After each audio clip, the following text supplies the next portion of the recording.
আসসালামু আলাইকুম। আমি যখন বলেছিলাম যে আমার ভিডিওতে আসলে প্রাইম করে দিয়েছিলাম ভিডিওটা, আমি আবার রিপিট করতেছি যে আজকে আইবিএস সমস্যার সমাধান হবে এবং টাকা পাবে সবাই।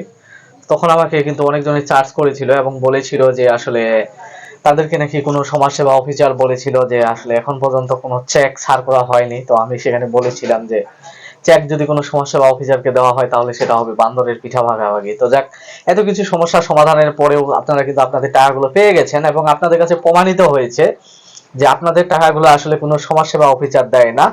আপনাদের টাকাগুলো দেওয়া হয় বাংলাদেশ ব্যাংকের গেটওয়ে আইবিএস যে সিস্টেম হয়েছে। আইবিএস হচ্ছে একটি সফটওয়্যার এবং আইবিএস হচ্ছে একটি সার্ভার এবং আইবিএস এ রয়েছে লগ ইন অ্যাকাউন্ট। সেখানে log in account log in করে আইবিএস, অর্থাৎ আইবিএস সম্পর্কে আমি আপনাদেরকে একটু বলি যে আইবিএস এর সোজা বাংলা আপনি যদি বুঝতে যান তাহলে বলবো আপনাকে যে আইবিএস হচ্ছে একটি ক্যালকুলেটর, অর্থাৎ এটি একটি উচ্চ মাত্রার হিসাব রক্ষণাবেক্ষণের ক্যালকুলেটর যেখান থেকে বেতন বিল ভাতা দেওয়া হয়। তো এটাই হচ্ছে আইবিএস।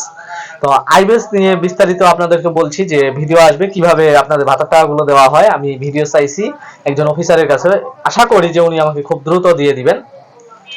তো সেই আইবিএস এর মাধ্যমে কিন্তু আপনাদের ভাতার টাকাগুলো দেওয়া শেষের দিকে চলে আসছে নাকি কিছু টাকা দেওয়া বাকি রয়েছে, অর্থাৎ কতজন টাকা পেয়েছে। আমি কিন্তু আমার থাম্বনেলে বলেছি যে আসলে আইবিএস এর মাধ্যমে এখন পর্যন্ত কতজন ভাতার টাকা পেলো বা কতজন পেলো না, বা অধিকাংশ পাওয়ার কারণ কি এবং অধিকাংশ না পাওয়ার কারণটা কি। তো ভিউয়ার্স, আমি আপনাদেরকে বলি যে যেটা হচ্ছে মূল ফ্যাক্ট সেটা হচ্ছে যে আপনাদের 100 জনের ভিতর কতজন এখন পর্যন্ত ভাতার টাকা পেয়েছে।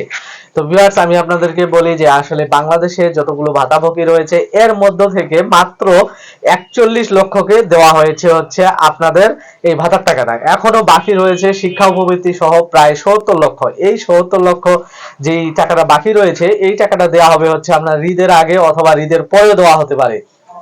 এখন আপনারা বলতে পারেন যে ঈদের আগে ঈদের পরে কেন। আসলে আইবিএস সিস্টেম ঠিক হওয়ার পর যেই ডাটাবেসটি তৈরি করা হয়েছিল সেই ডাটাবেসে 41 লক্ষ ভাতাভোগীর নাম এবং হচ্ছে তাদের অ্যাকাউন্ট নাম্বারগুলো অ্যাড করা হয়েছিল। তো যখনই এটা সাবমিট দেওয়া হয়েছে তখনই কিন্তু সবার অ্যাকাউন্টে টাকাগুলো চলে গিয়েছে। এখন বাকি যে 70 লক্ষ রয়েছে এই 70 লক্ষের মধ্যে রয়েছে বয়স্ক, বিধবা, প্রতিবন্ধী, গর্ভবতী এবং হচ্ছে শিক্ষা উপবৃত্তি ভাতার টাকা, এবং এখানে রয়েছে হচ্ছে আপনার চা শ্রমিক, এখানে রয়েছে তৃতীয় লিঙ্গ, এখানে রয়েছে আপনার বেদে জনগোষ্ঠী এবং মুক্তিযোদ্ধারা আছে না নেই সেটা বলতে পারবো না, তবে এদেরকে এখানে অ্যাড করা হয়েছে। তো আশা করি যে যেহেতু এটা 70 লক্ষের একটি ডাটাবেস তৈরি করা হচ্ছে তো এখানে কিছুটা সময় লাগে। আসলে ভিউয়ার্স, এখানে কিন্তু এটা ম্যানুয়ালি তৈরি করা হয়, এটি কোনো রোবোটিং সিস্টেমে নয়। আসলে এখানে মানে আমার মতো একজন জ্যান্ত মানুষ কম্পিউটারের সামনে বসে বসে এই ডাটাগুলোকে কিন্তু এন্ট্রি করার পরে এটাকে সাবমিট করে, তো যার কারণে একটু সময় লাগে।